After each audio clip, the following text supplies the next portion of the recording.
You cannot possibly, work on evidence-based practices, for example, for trauma or major depression, if you don't address the context. And this is something that psychology has been missing for a while. This is what in multicultural psychology we've been trying to address, to bring up with mainstream psychology, but it is hard to come. You're listening to Dr. Sandra Mattar on Psychologists Off the Clock.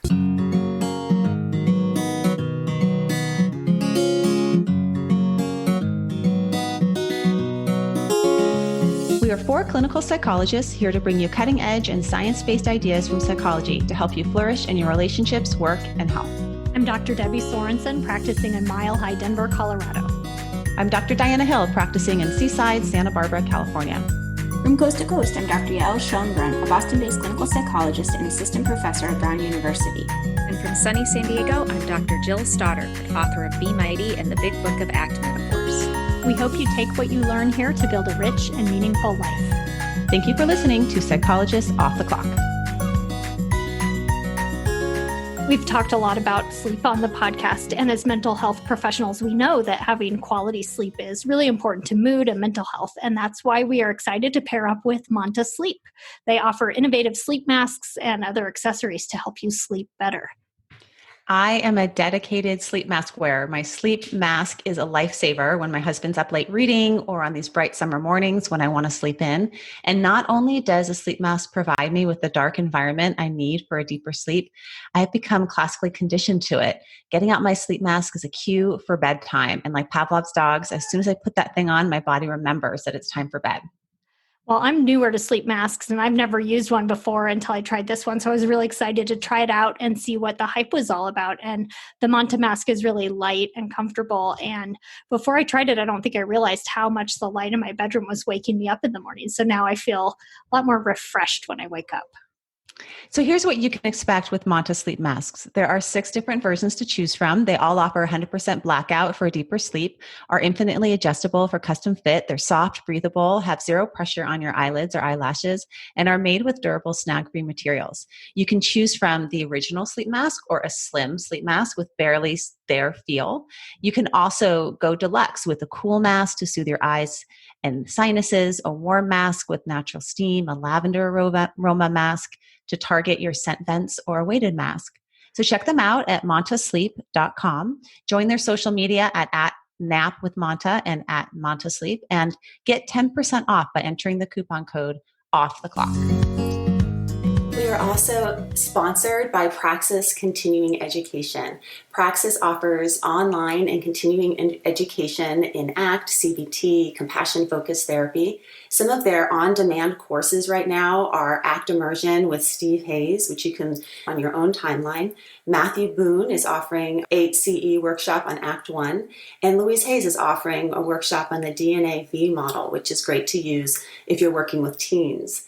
And for those of you that are interested in some online courses, there's a great course coming up on Wednesday, July 22nd with Anthony Biglin on Commit to Act, Evolving a Society that Works for Everyone. So check them out at praxiscet.com, or if you go through our website, which is offtheclockpsych.com, we have a discount code there for their live online courses.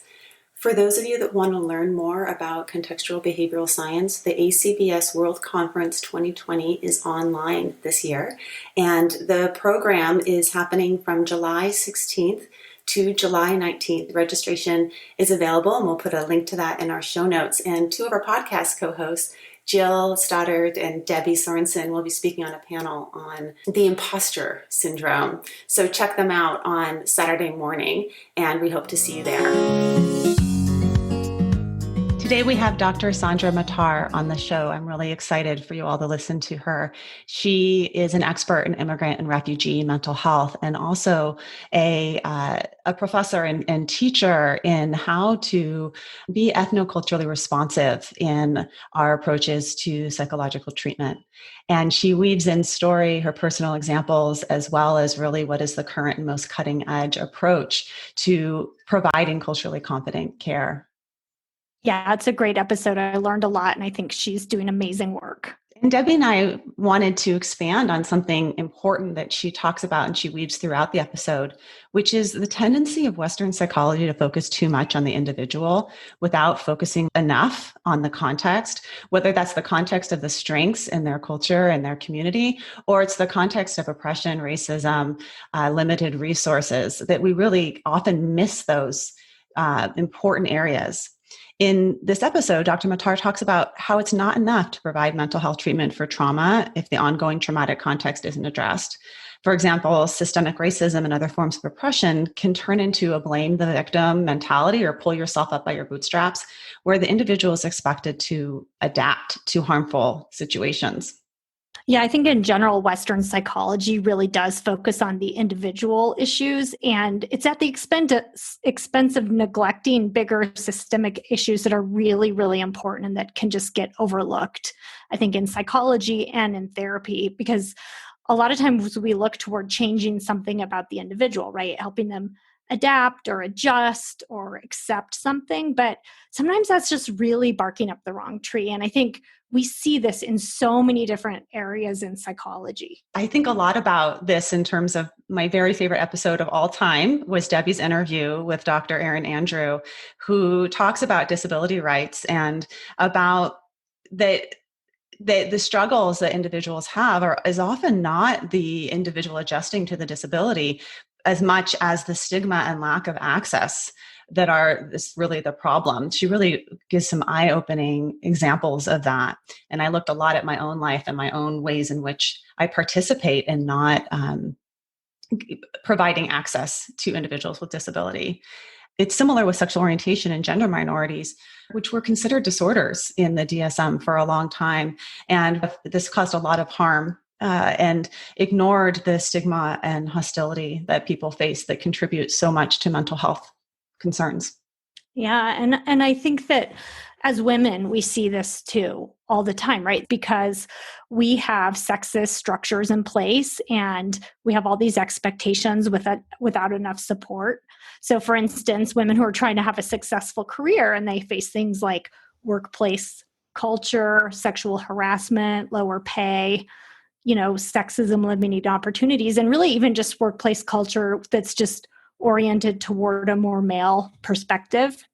It's these systemic barriers that are the real problem.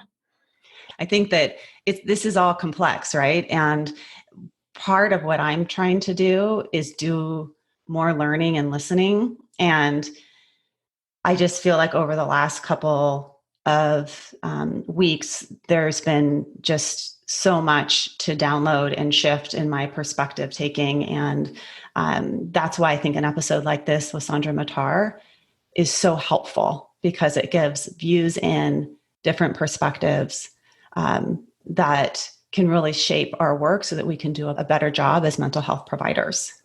Yeah, that's really important. I think another area that we see this a lot is when we talk about things like burnout and work stress. And a lot of the conversations are about like, oh, you have to take better care of yourself and practice mindfulness and all these things. But people are working here in the United States in environments that can be really toxic. So where they're expected to work all the time, a lot of pressure, not enough support.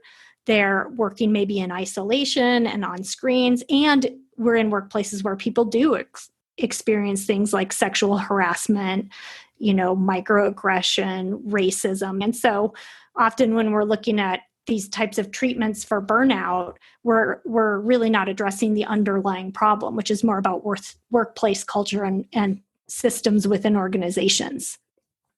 And I think that's why we need to ask more questions. We need to listen more. We need to dig for strengths, look at cultural influences and this bigger system when doing our clinical work.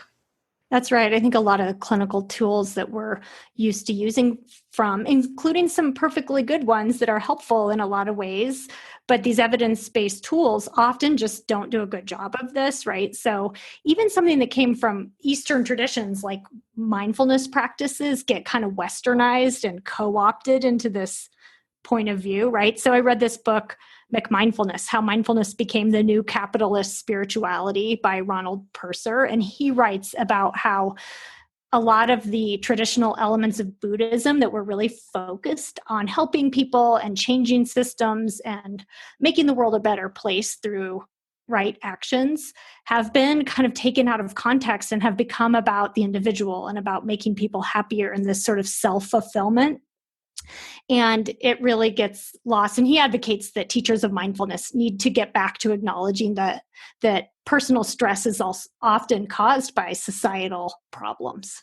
There's a wonderful book by Larry Yang that talks just about that. He is a Buddhist teacher who wrote the book, Awakening Together, the Spiritual Practice of Inclusivity and Community. He talks about his own experience in terms of racism and his own personal spiritual practice of really looking more at community and systemic influences. I think that in moving forward, this is a time for us to continue to listen and learn, and really hope that you enjoy as much as we did this interview with Sandra Mattar. Dr. Sandra Mattar is an assistant professor at Boston University School of Medicine, Department of Psychiatry. She is a founding member of the Division 56 Trauma Psychology of the American Psychological Association and is a past chair of the Committee on Ethnic Minority Affairs of APA. She's currently a member of the APA Race and Ethnicity Guidelines Task Force and is a graduate of Williams James College and the Universidad Católica Andrés Bello in Venezuela, and has done field research around war, trauma, in Lebanon. Dr. Mattar's research interests are on the intersection of psychological trauma and culture, immigrants and refugee mental health disparities, multicultural and international psychology, cultural considerations and disaster mental health, culturally sensitive education and training, and mindfulness and spirituality. She is currently an associate editor of the Journal of Psychological Trauma. Dr. Mattar is bilingual in English and Spanish and speaks conversational Arabic and French. And she has a yoga teacher certification, which I'll be excited to talk to her about.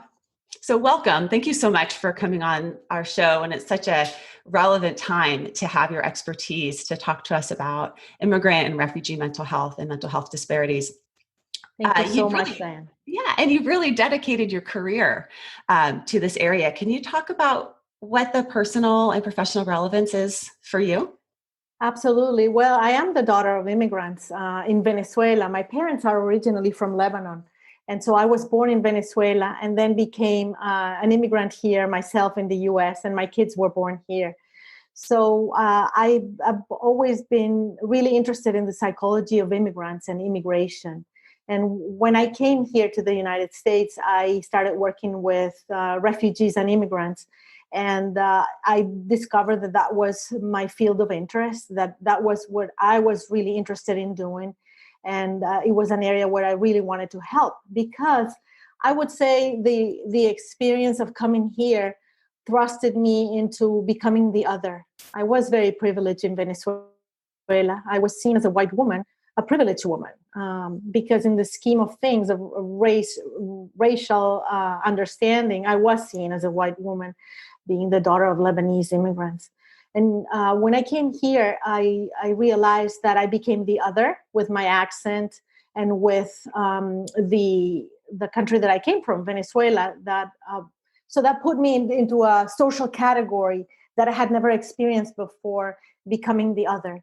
And that really created not only was painful, but it also was a great learning experience for me that has helped me throughout my career, that sense of what it means to be the other. Mm-hmm. And I believe it has helped me connect, empathize, be more compassionate with my patients. And also growing up speaking several languages made me very interested in different cultures, in cultures in general, and how to see the world from the other's perspective. I think that every language is pretty much an effort. When you speak a different language, it makes you see the world in a different way. There are all these nuances that if I had only was like monolingual, I would have not noticed before. Mm-hmm. So that's how I was thrusted into this field. And it has, again, become, it's my passion. It's what where I've centered my work. And now at at the Boston Center for Refugee Health and Human Rights, which is at the BU School of Medicine and at Boston Medical Center. That's it's a sort of a culmination of my career because I work there with immigrants and refugees, and I also work with trauma, which is the other interest, my other interest. Many of the asylum seekers and the refugees that I work with there are trauma survivors. They are survivors of torture. So this is a great place where I can bring my understanding of the psychology of immigration and exile, the psychology of exile, with my knowledge of the psychology of trauma and my knowledge in multicultural issues and cultural anthropology, which has been, my dissertation was around very much a cultural topic. It was called The Self-Revisited and Multicultural Perspective. And it was a critique of the notions of the individualistic notions of self that dominated the language of psychology, the narrative in psychology. And it was sort of providing another option and sort of trying to, I guess my goal was to try to persuade people that it was important to use not only an individualistic approach, but also to incorporate a more collectivistic approach in their work. I love how you highlight both the resiliency of the an immigrant experience and all of the strengths and resiliency and positive outgrowths that you've personally experienced, and as well as the challenges.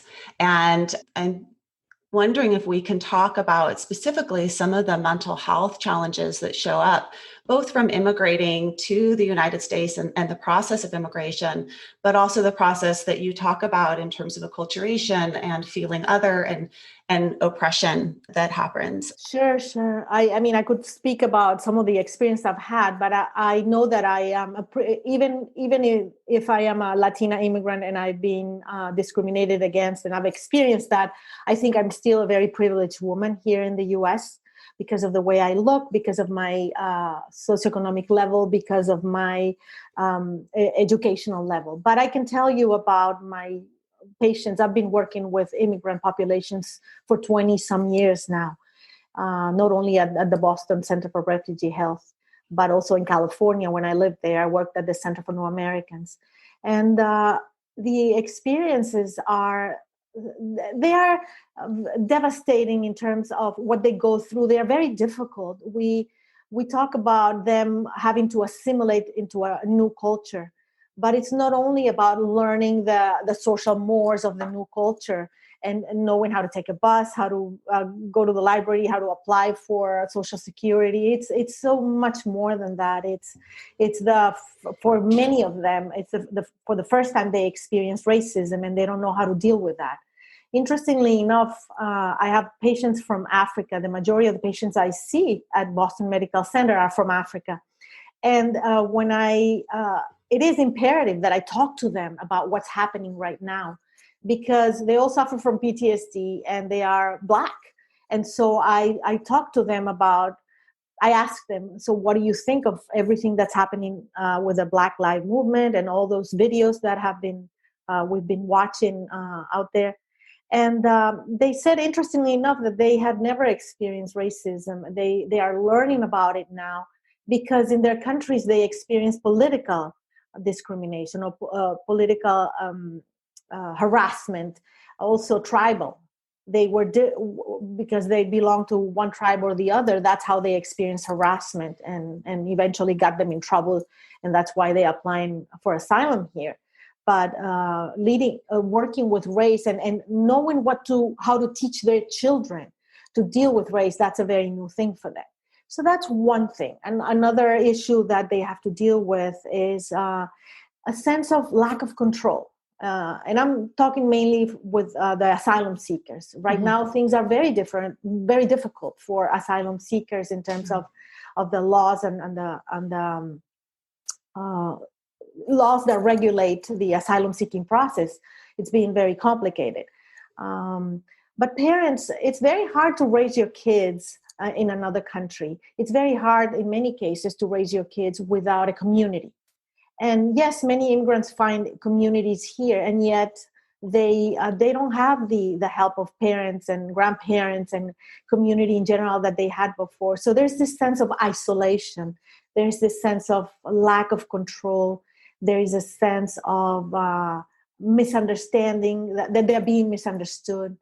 There is a sense of going always uphill because they are not familiar with the educational system here. They make mistakes. The problem with language skills, the difficulties with language skills. It's all an uphill battle for many. And yet they also recognize the amazing amount of help they get here in the U.S. in certain areas. At the refugee clinic, we provide all kinds of help. We provide legal help. We provide food. They are able to obtain clothing, and they're able to get medical care, dental care. So, in most of it, because we're a public hospital, is for free for many of them, even though they have insurance too.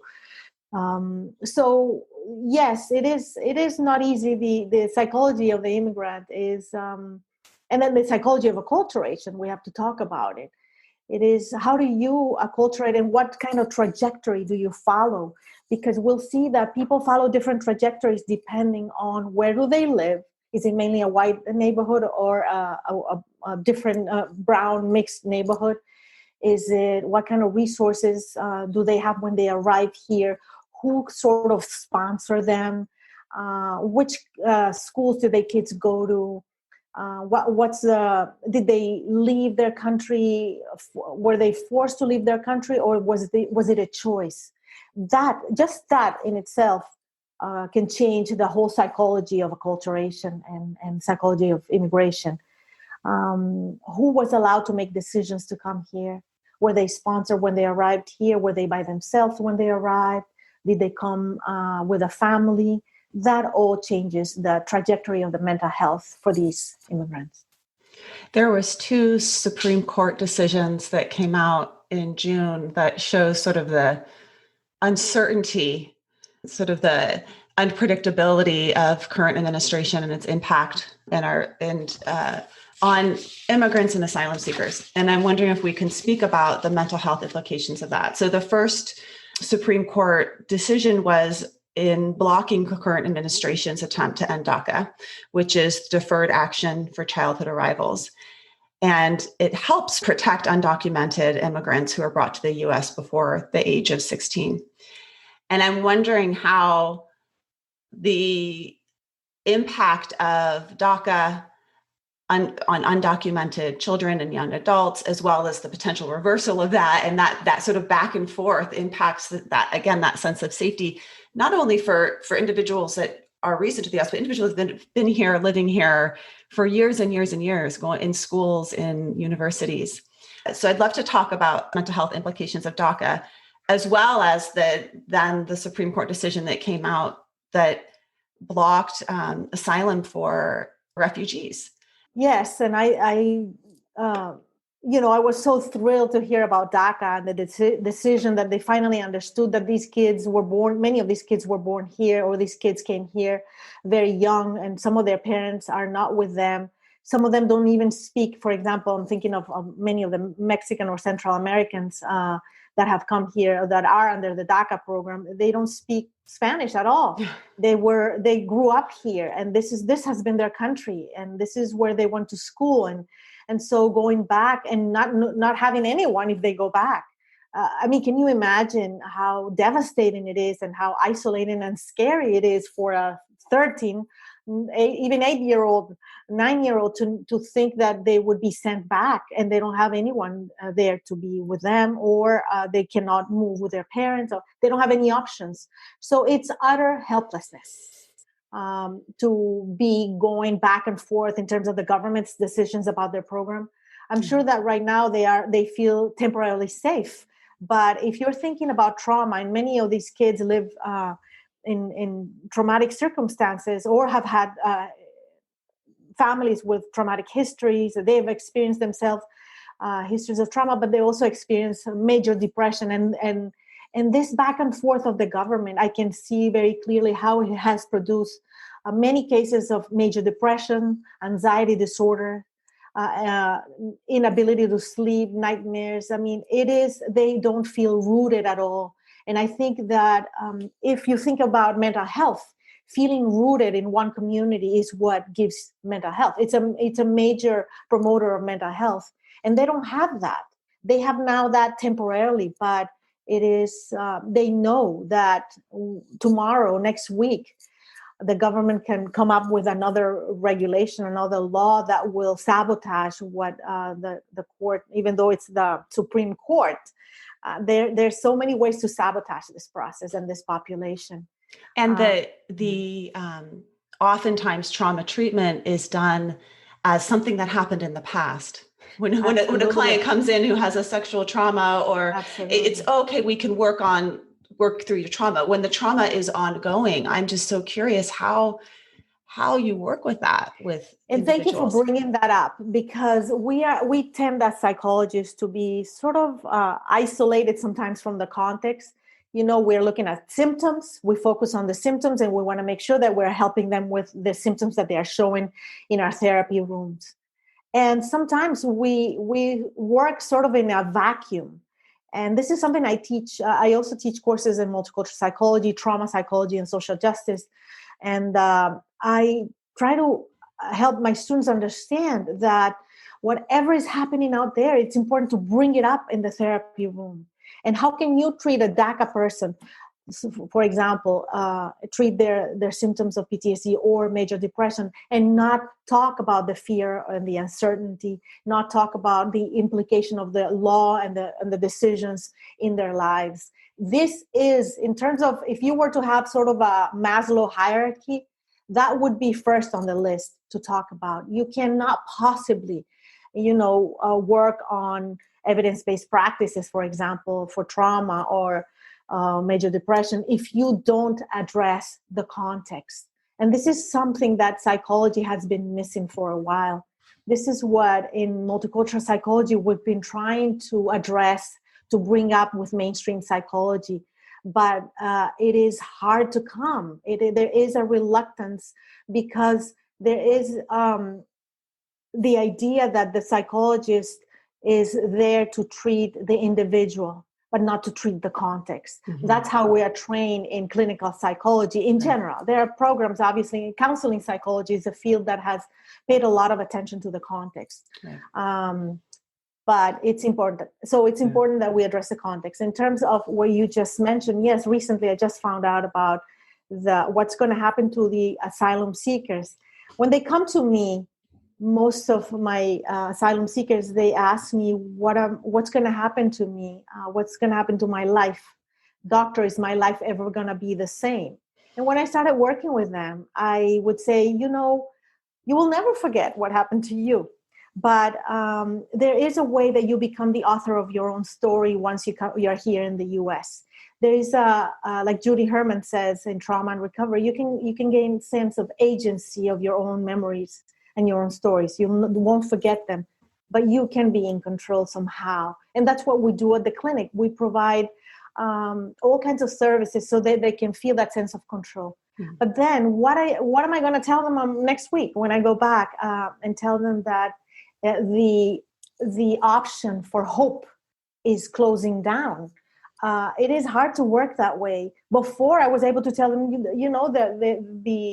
we write affidavits for our patients all the time, clinical affidavits. So I just finished writing one for someone who went through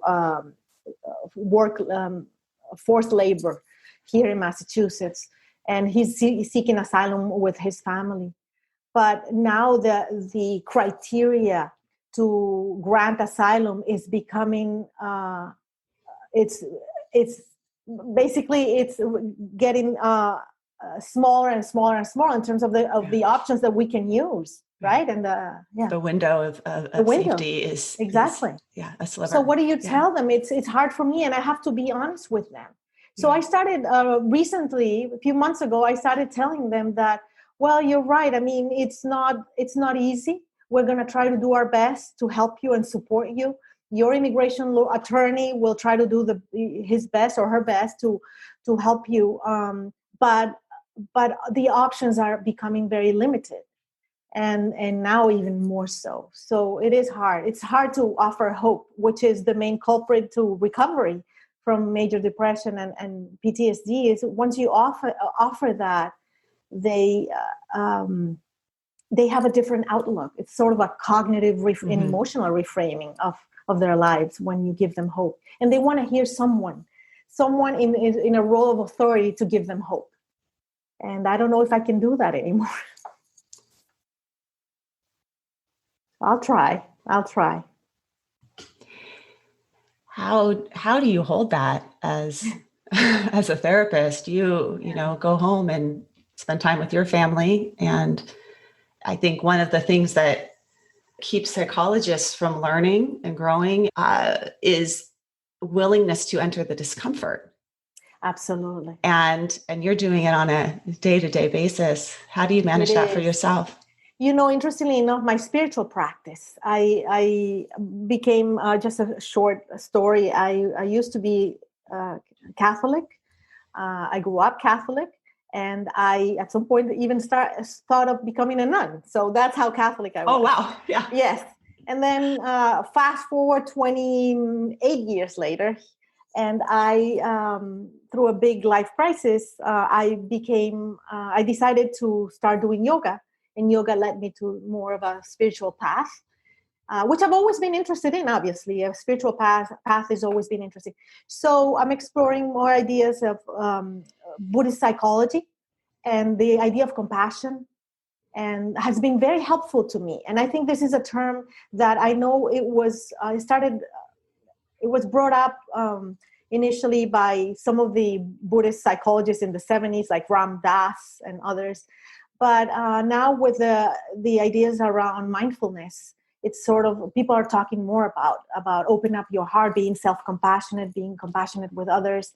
And that's, as Buddhist psychology teaches you, it's limitless. There's no limit to how much compassion you can give, even though we have a term called compassion fatigue in trauma psychology, right? In disaster psychology.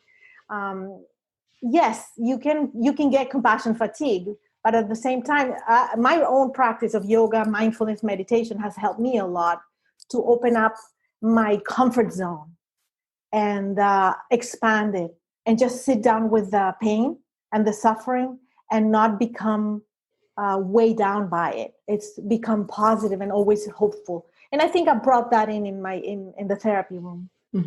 Yes.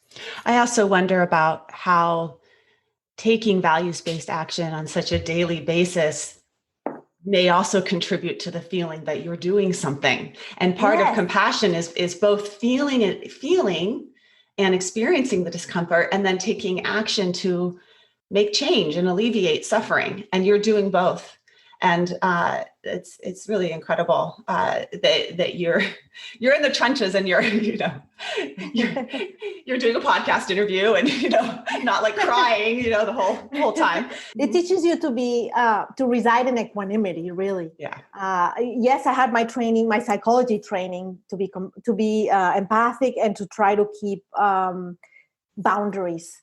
But I've redefined the way of the idea of keeping boundaries. I just simply open up my heart, and this is a language that I had never used before. And trust me, if you had told me 4 years ago that I would be doing yoga and seeking a spiritual path today, I would have told you that you're crazy, that I'm a scientist, that I'm a psychologist, and that does not belong in the world of psychology. And here I am. I've enriched my practice and become a much better practitioner by including this. And I am very, very clear and strong about it. It's very clear that it has enriched and improved the quality of the work with my trauma patients. Absolutely.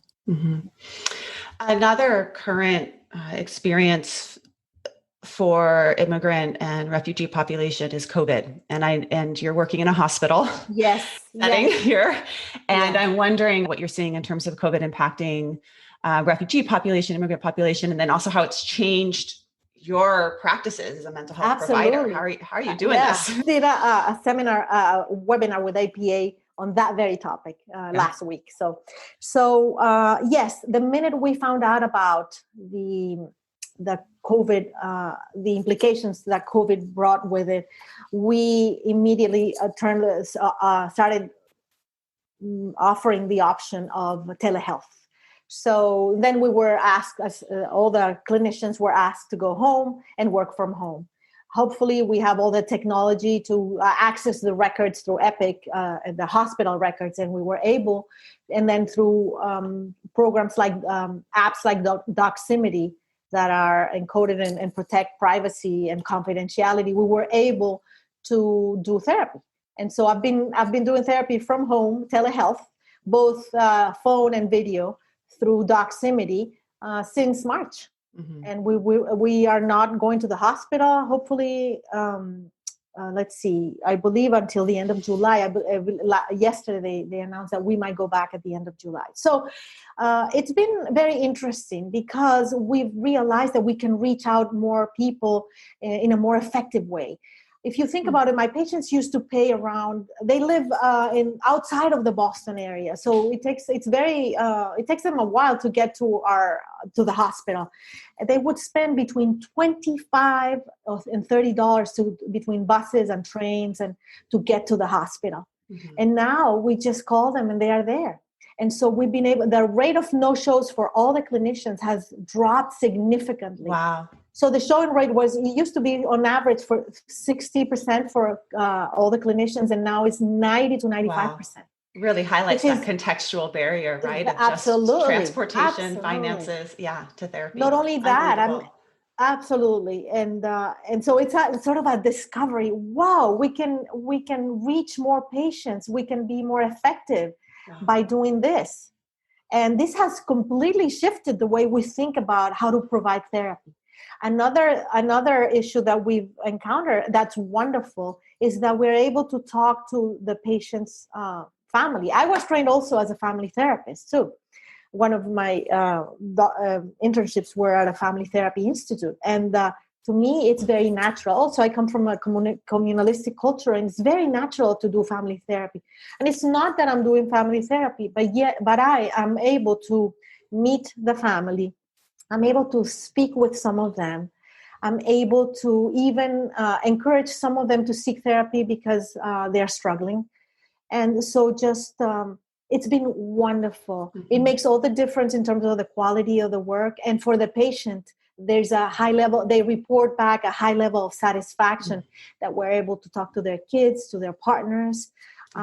Yes, so that's... Or even just a window into people's homes. I mean, I've been finding it so valuable for people to pull off things from their bedroom and show me objects and meet their pets and look outside what they have outside their window. And it's just, It's like this whole world that you don't see or you don't enter into as a therapist that now we're being exposed to, and about the human. About absolutely, like you talk about the whole context in which the individual lives, which is really starts in the home, and what are their living conditions. That's wonderful. It is wonderful, and it's also a reminder to me of my own privilege when I have patients talking in the bathroom, because there's only one bedroom in the house and only one bathroom, and they have to, there's 6 people living in the house and they have to go in the bathroom to talk. Or the car conversation. Or the car. Or that the connection is really bad, or that they don't pick up the phone because for 2 weeks in a row, because then I find out that they didn't have enough money to pay for the phone plan. All these things that, they just come to your office and you never think about those things.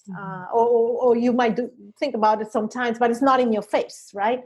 And that's also a reality.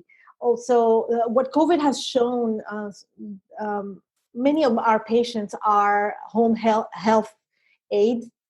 And so they have been working since the pandemic started, and they have been in ground zero, basically.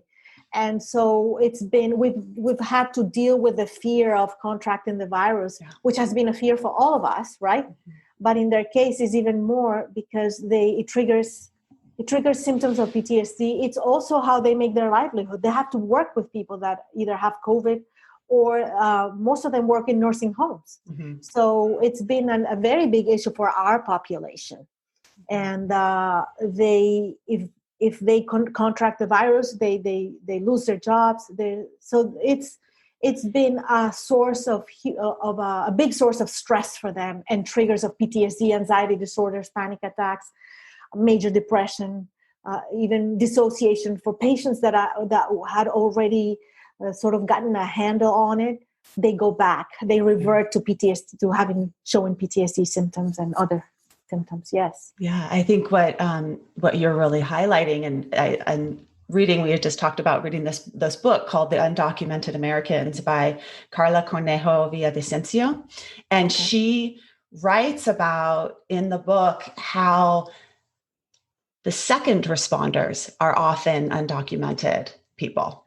So after 9/11, when all the first responders came in, it was all the second responders that came in and did a lot of the cleanup.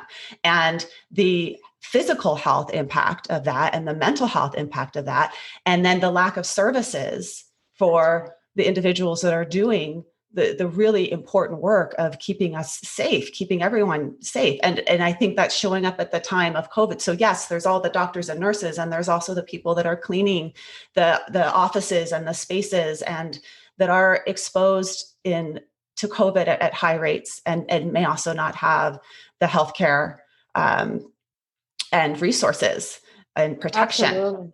Yeah, I just started teaching a class called psychological trauma and social justice, and I was just mentioning that to my students last week about, if you imagine what these workers had to see and smell, and on September 11 when they were on ground zero, when they were there. I was a little bit more specific with my students. I'm not going to do that here, but I'm very familiar with what they had to experience and imagine the trauma and not being able to get help for that. I just, it is a human rights issue, actually. It becomes a human rights issue if you think about it. How can we put them in that situation and then not offer help to them? And then here you have the same thing. You have most of our patients have heard of multiple losses in their building, in their neighborhoods, in their community. And so there's this grieving process. So they're not only activated and being triggered by the memories from being back home when they had to hide. For example, social isolation has brought up memories of having to hide in order to avoid being caught by the government or being imprisoned by the government. Also, the Ebola virus, many of our patients went through that where so many people died back in Africa. And this is also a reminder to them. It's a painful reminder of what could happen and how many losses can be. And so, so you're trying to work with trauma, with PTSD symptoms or anxiety disorders and major depression with them. And then they also have this very sort of traumatic grief process that they have to go through, compounded grief. I have a patient from Iraq, a woman who has lost already 5 relatives, not only here in the US, but also back in Iraq.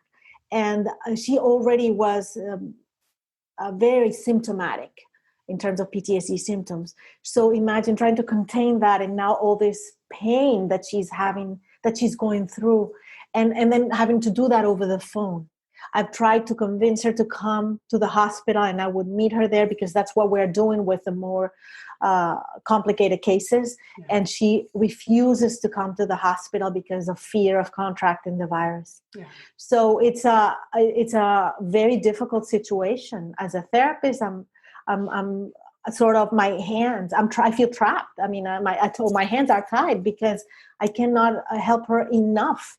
Mm-hmm. So I've resorted to calling her regularly just to check on her, to work with her son who lives with her, who also he's not my patient, but probably has symptoms of PTSD from what I gather. And he is having such a hard time. He feels so isolated. But in talking to me, sort of on a side therapy, I've been able to help her because I sort of coach him to try to support her. Mm-hmm. And it's been quite difficult. Doing trauma therapy over the phone, it's quite a challenge. Many of our patients don't have the video capability. Yeah. Well, you're doing trauma therapy over the phone, but you're also doing this culturally centric trauma, which is like, I'm getting the son involved. I'm not just talking with this one individual and an individualistic perspective, but it's really a different type of trauma therapy that may be what a lot of therapists are trained in the more individualistic trauma therapy model. And I'm wondering if you could describe or kind of break that down in terms of what it looks like for you in your therapy office. Yeah, well, the issue of religion, for example, I have, through my training, I was rarely trained in how to use religion and spirituality. And for our patients, either whether they are from Africa or from Central America, which is also the majority of the second half of my caseload, religion and spirituality is such an important issue for them. It's such an important coping mechanism for them. And so I was trained to leave it outside of the therapy room, right?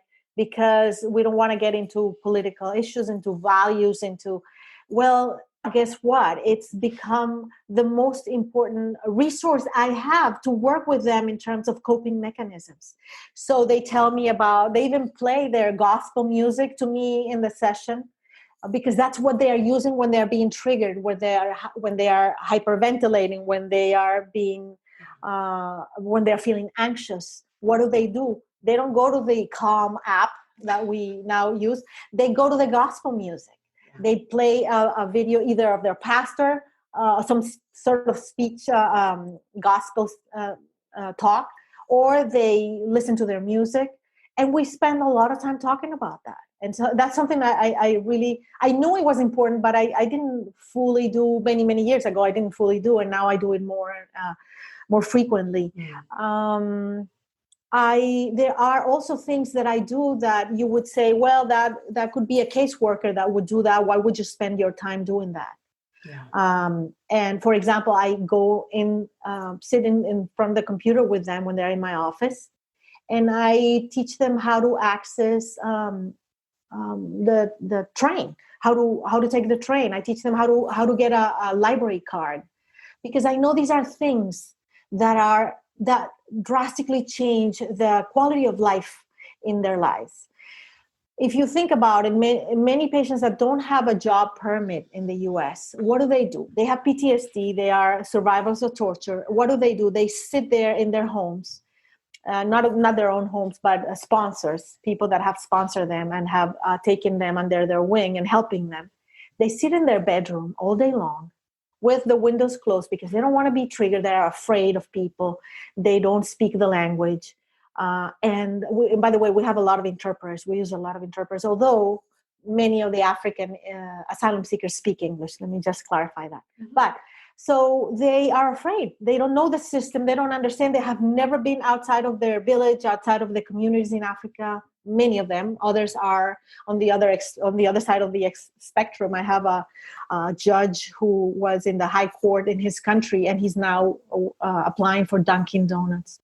And among other things, I'm helping him right now. And yeah, this is how life changes when you move to another country and you're seeking asylum. Things that I do, yes. So getting a library card, I've been able to help them get a library card, and guess what? They are able to get out of their rooms. They walk to the library if they're able to do that, or even they can take a bus. I help them finding this, and this is not what I was trained. I was not trained this way, and yet I realized that this would be much more helpful for them to treat their trauma, is to get them out of their room, to go to the library, sit there, pick a book that they like, and so have them engage, interact, reach out. That is trauma treatment. That's what you do, right? You wanna treat avoidance symptoms of the clusters of PTSD. This is a perfect way of treating trauma. So this is a good example that I'm giving you as to how you have to think culturally, contextually, and then whose needs are you working on? Are there the needs, that your own needs in the way you were trained, or are the actual patient's needs? And that's something that we constantly have to revisit. Is it my need and my way?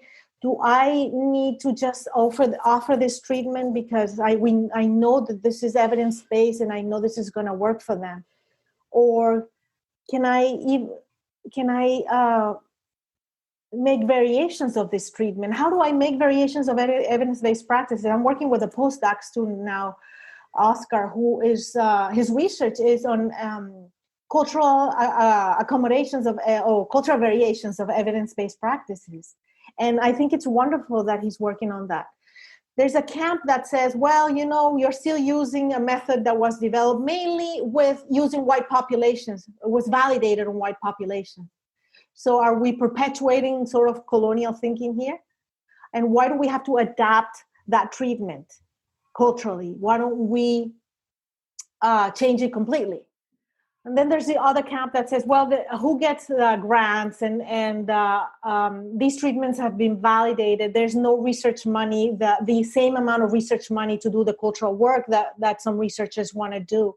I don't think that NIH are still there in terms of expanding their understanding of which research needs to be funded. And I hope that this movement that's happening today in the US becomes a window of opportunity for some of these organizations to revisit what is it that what kind of research they consider valuable and why.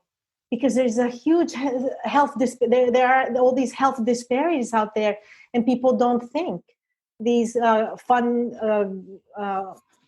people that grant these funds don't think that these are the health disparities could be connected with the idea or related to the idea that some of this research might not be relevant to these populations. So let's think more about that. And thinking more about also the number of individuals in the United States that are immigrants. And I think for me, it was really helpful to just look at some of the statistics in terms of over 40 million of US residents are foreign born. Of these, 18 million are naturalized citizens, 11 million are authorized non-citizens, and 11 million are undocumented. These are millions. That's right. Millions of Americans. And we also forget that the Pilgrims were immigrants too. We don't want to see it that way, but they were immigrants too. Absolutely. Yeah. Yes. Absolutely. Yeah. Yeah. And so we are a nation of immigrants. Absolutely. Yes, some came later, some came earlier, some came later. But it's hard for some people to wrap their heads around that, the fact that we are a nation of immigrants, and also that we have inflicted a lot of pain in people, and that is something that is very much present in the social agenda and sociopolitical agenda right now.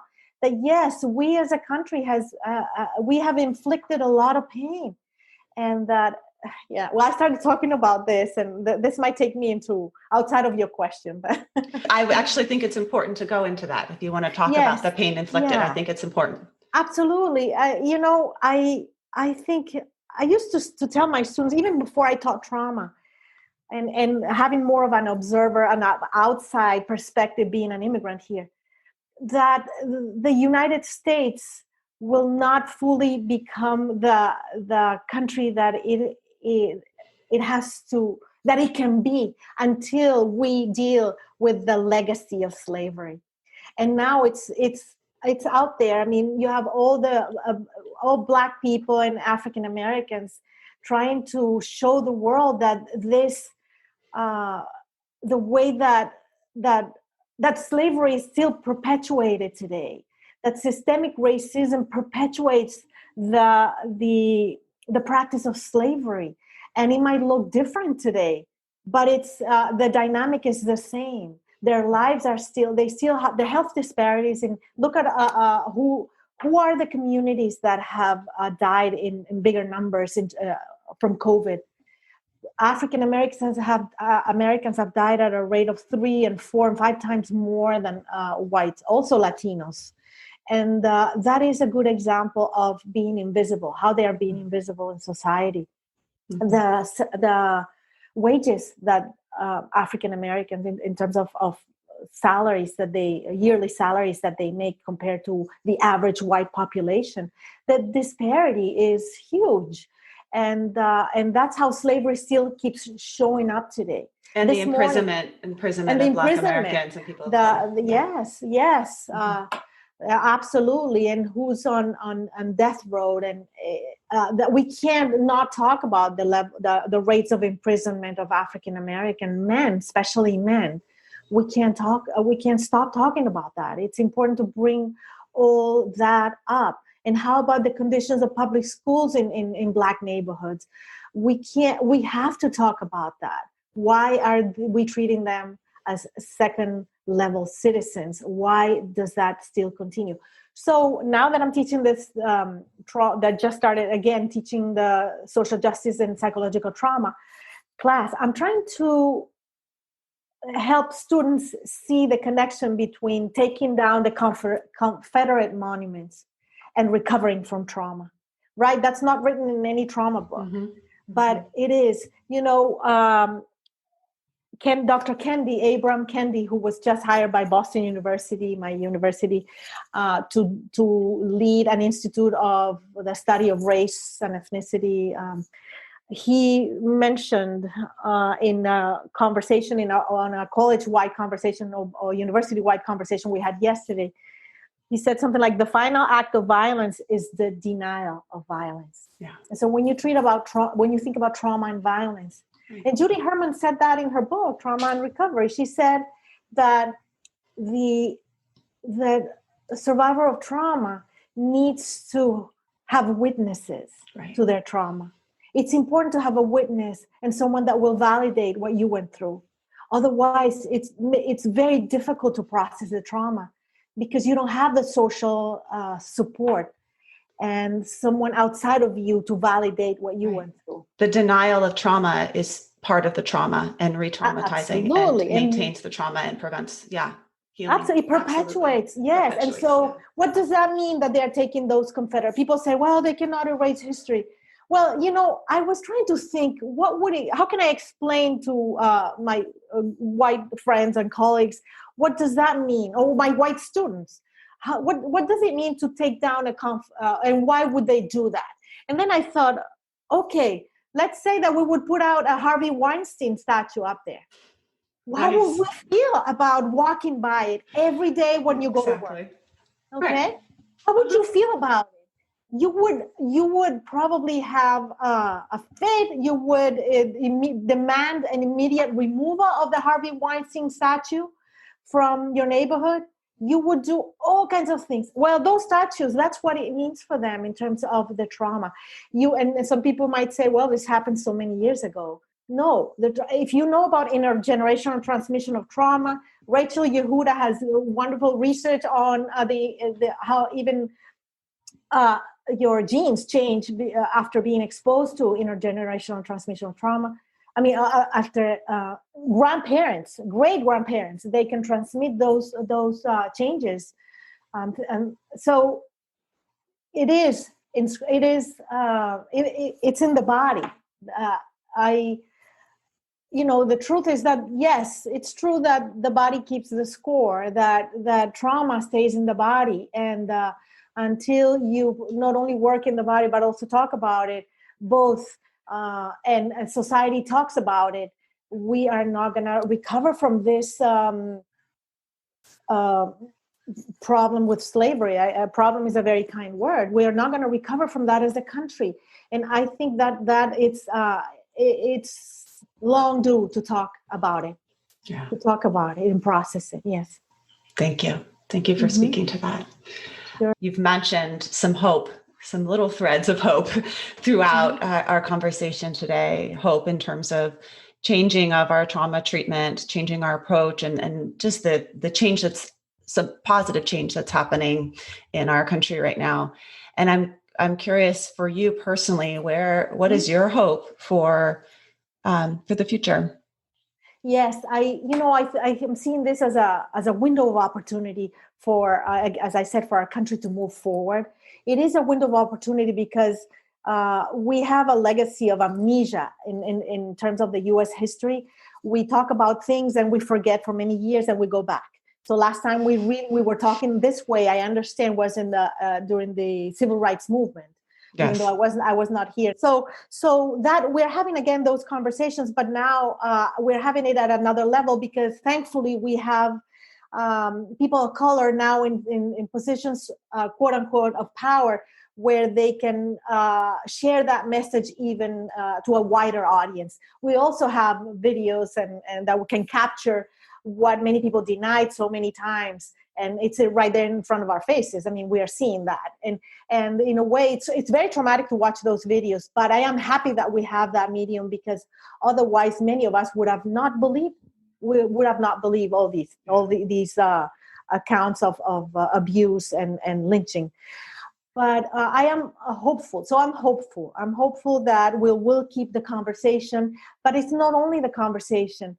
I'm hopeful that we are going to start making actual structural changes, systemic changes. And I've seen that. I've seen in removing of the statues and changing the symbols of the flags, in defunding police, in naming more faculty of color to higher up positions. But we still have a long way to go. This morning I read an article about how many editors of color. As you know, I'm associate editor of the journal Psychological Trauma, which is an APA journal. How many white editors are as compared to editors of color, and the percentages remain sort of 90% of white editors. And what does that mean? I mean, we need to share the resources. We need to start changing the narrative of how things are. And in the field of psychology in general, we can't change the narrative until we have people in those positions that will be able to speak to those narratives. And so right now there is mainly one narrative dominating. Let's engage and bring more people into positions of power, more people of color into positions of power, so that we can all have all these different narratives and be more inclusive to those. That is extremely important. And I'm hopeful that that's going to start happening more and more. Thank you. Thank you, Dr. Mattar. Sure. I feel like an hour with you has been such a rich experience, and that has really impacted my own thoughts of, just moving forward as a psychologist. And I am so grateful that you're doing this work in academia and also in the feet on the ground work that you're doing, and appreciate you so much for your offerings. Well, thank you so much. Yeah, go ahead. We will link to some of the resources some of the books you've mentioned, other resources. I'd love to link to some resources for mental health resources in the show notes of this podcast, and as well as you as an individual. So thank you. Thank you so much for giving me a platform to speak. Yes, and to talk about all these issues. I'm very grateful. Thanks so much. Thank you for listening to Psychologists Off the Clock. If you enjoy our podcast, you can help us out by leaving a review or contributing on Patreon. You can find us wherever you get your podcasts, and you can connect with us on Facebook, Twitter, and Instagram. We'd like to thank our interns, Dr. Catherine Foley Saldana and Dr. Katie Lear. This podcast is for informational and entertainment purposes only, and is not meant to be a substitute for mental health treatment. If you're having a mental health emergency, dial 911. If you're looking for mental health treatment, please visit the resources of our webpage, offtheclockpsych.com.